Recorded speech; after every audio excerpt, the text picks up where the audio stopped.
So we're out on the golf course here at Rockville Links Golf Club. I'm with the golf course superintendent, Lucas Knutson, and we're still not necessarily on the golf course, but it's part of the 100 some odd acres that you manage, Luke, in a landscape that you started transforming about 3 years ago. And now you see a black-eyed Susan, a declining black-eyed Susan population. What's happened here? Really rough summer and a lot of drought. And about 2 weeks ago, they still looked pretty good, but they really kind of went downhill. And just in time for us to come out and talk about it. And the reason I'm using it like that is, I think one of the things I've learned from hanging around with you, that this has become a conversation piece for a number of reasons. First off, let's talk about the plants that are here. How has the membership taken to occasionally seeing it like this, right by a tee box or right by a putting green? For the most part, they're okay with it. You know, you do get a few questions about it, but you know, it has been such a dry year, it's understood. They love the flower bloom, you know, in the early spring and through the year. But it has been, you've had to answer questions about just, you know, the plant material and the process that you're going through. Yeah. And then as we look over our shoulders, we see the hives you've brought in, right? Yep. So that has been its own conversation piece among the membership. Let's start out by, what were some of the early concerns they had about the bees? The early concerns when they first saw the box was, you know, being stung by the bees. And right then it's just kind of the overall, you know, it's a honeybee, it's not looking to sting, it's not the wasps and everything that you normally get.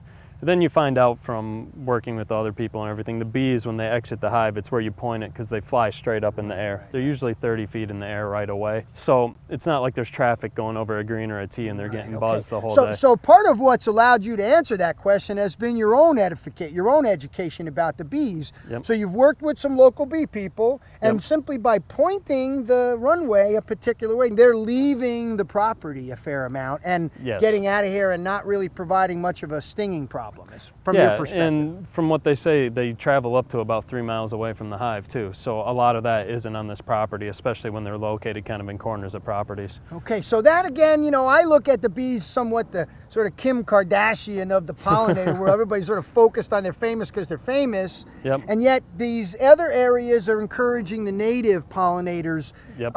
Are they stinging insects? Have they asked you about are they going to sting us? Because you are deliberately encouraging them with this landscape. We are encouraging, but nobody really notices it unless you get up here and you get on the flowers and everything. They're here for the pollen. So another conversation piece that you've had with this landscape is, okay, we're talking insects, we're talking native pollinators.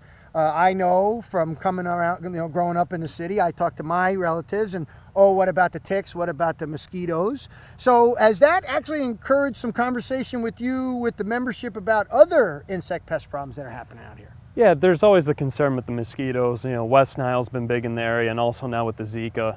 And you know, the funny thing is we don't spray for bees, but they're worried about spraying for mosquitoes and everything. Right, so we spray, so there's actually municipal sprays for these kinds of organisms. West Nile especially lately. Yes. But we don't do that. We add things such as like bat boxes to try to encourage bats that are already on one corner of the course to spread throughout the course. Right. And you know, some mosquito fish to the pond to eat the larvae and so mosquito fish to the pond, bats that you found on the property, and then as we were laughing earlier, you went on Amazon, got the bat boxes and some attractant. We haven't been climbed back up and checked them yet. No, but and at this point, I'm more excited about the fact that there was initiative, it was relatively easy to do, and it can have that benefit. So now we figured out that those bees, because of the way you're pointing, they're leaving the property. You worked with some local beekeepers to actually assess what the bees might be accumulating. One of the challenges that pollinators face is whatever they're encountering as they're doing their foraging, they bring back and accumulate at the hive. Yeah. So apparently you've worked with some groups to sort of test how that's working for the honeybees. Talk about that for a second. They actually put a box on the entrance that knocks the pollen off of the bees that's clinging to their backs and everything, and then they test the pollen for different herbicides, pesticides, insecticides and everything. And they were finding things that were used off the property. We only found 2 different chemicals, and it was in trace amounts, and both of them were not used on property. Thanks, Luke, for having us out here and seeing really the transformation that you've been making here at Rockville Links. I think this 100 acres is doing a lot of good for the neighbors around, and I'm really looking forward, as many, I think now that we've got it all on video, watching the landscape progress down here. And I think really promoting, not just to your membership, but to the community, the bee people you've interacted with, the native plant people you've interacted with, that golf courses are places where these things can happen if you've got a smart, willing participant and a membership willing to say, okay, we're going to work through this because it's for the greater good. So thanks for having us out here, and we're all looking forward to seeing how this continues to progress out here at Rockville. Thanks, Luke. Thank you.